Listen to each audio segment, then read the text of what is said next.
আজ বাড়িতে বানানো হয়েছে একদম মিষ্টি মিষ্টি মিষ্টি কুমড় দিয়ে চিংড়ি মাছের একটা চচ্চড়ি বা ঘন্ট বা তরকারি যাই বলো তোমরা। একদম শুকনো শুকনো আঠালো আর এতটা মিষ্টি, মানে খেতে যে কী স্বাদ আমি কি বলবো।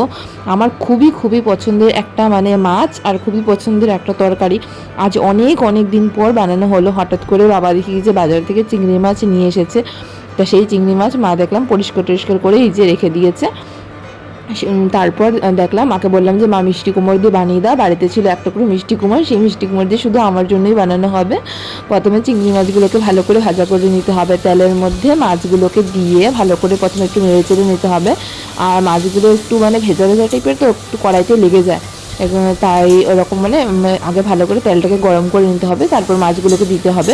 মাছের মধ্যে একটু হলুদ আর নুন দিতে হবে সামান্য পরিমাণে, মাছ বুঝে।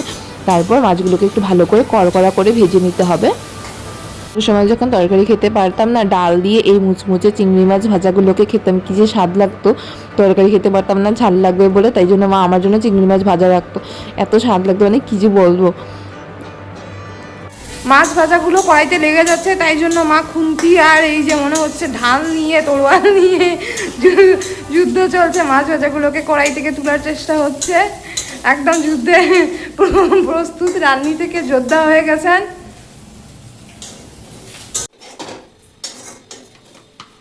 আর জানো, একদম ছোটো সময় এই চিংড়ি মাছকে আমি বলতাম পিঁপড়ে ভাজা।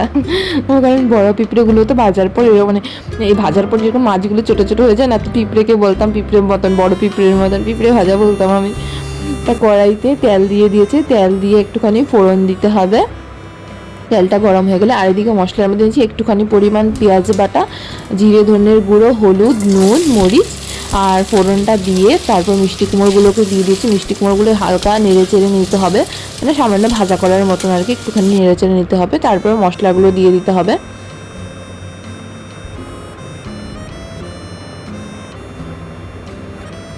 সামান্য নেড়ে চেড়ে নিয়ে মশলার মধ্যে জল দিতে হবে। জল দিয়ে মশলাটাকে একটু সামান্য করে গুলে নিতে হবে, যে পেঁয়াজগুলো যাতে গুলে যায়।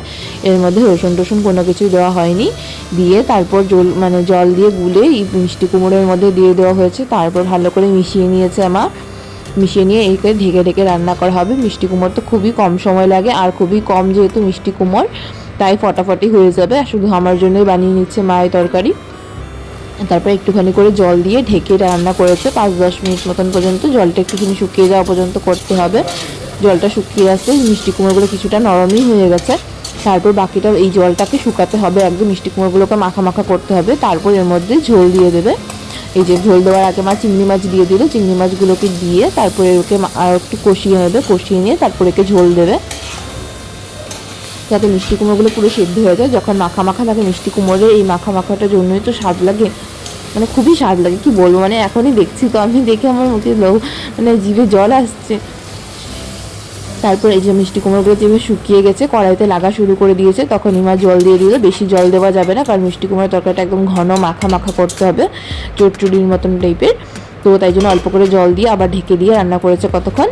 তারপর যেভাবে মিষ্টি কুমড়োগুলো সিদ্ধ হয়ে যাবে, তারপরে এই ঢাকনাটাকে সরিয়ে দিতে হবে। আর গরম তো শুরু হয়ে গেছে, তাই বাবাকে ফোন করে বলছি যে আইসক্রিম এনে দাও। তাই বাবা তারপর আমাদের জন্য আইসক্রিম নিয়ে এলো। এই দেখো, আইসক্রিম খেতে খেতে রান্নাঘরে একজন রান্না করছে আর আমি ভিডিও করছি। তারপর এদিকে তোমার মিষ্টি কুমড়োগুলো শুকিয়ে এসেছে, মানে মিষ্টি কুমড়োগুলো সেদ্ধ হয়ে গেছে। ঝোলগুলো শুকানোর জন্য অপেক্ষা চলছে, মানে ঝোলগুলো ঢাকনাটা খুলে দিয়েছি, ঝোলগুলো শুকিয়ে যাবে।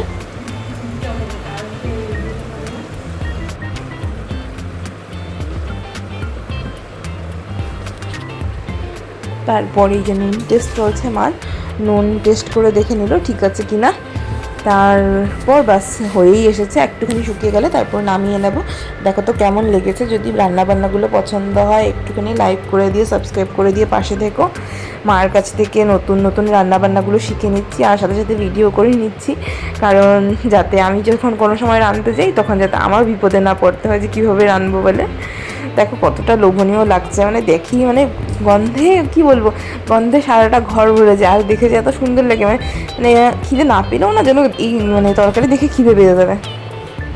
মানে এই তরকারিকে ইলিশের তরকারির সাথে তুলনা দেওয়া যায়, মানে একদম ইলিশের সাথে টক্কর দেওয়া যাবে ওরকম একটা রান্না।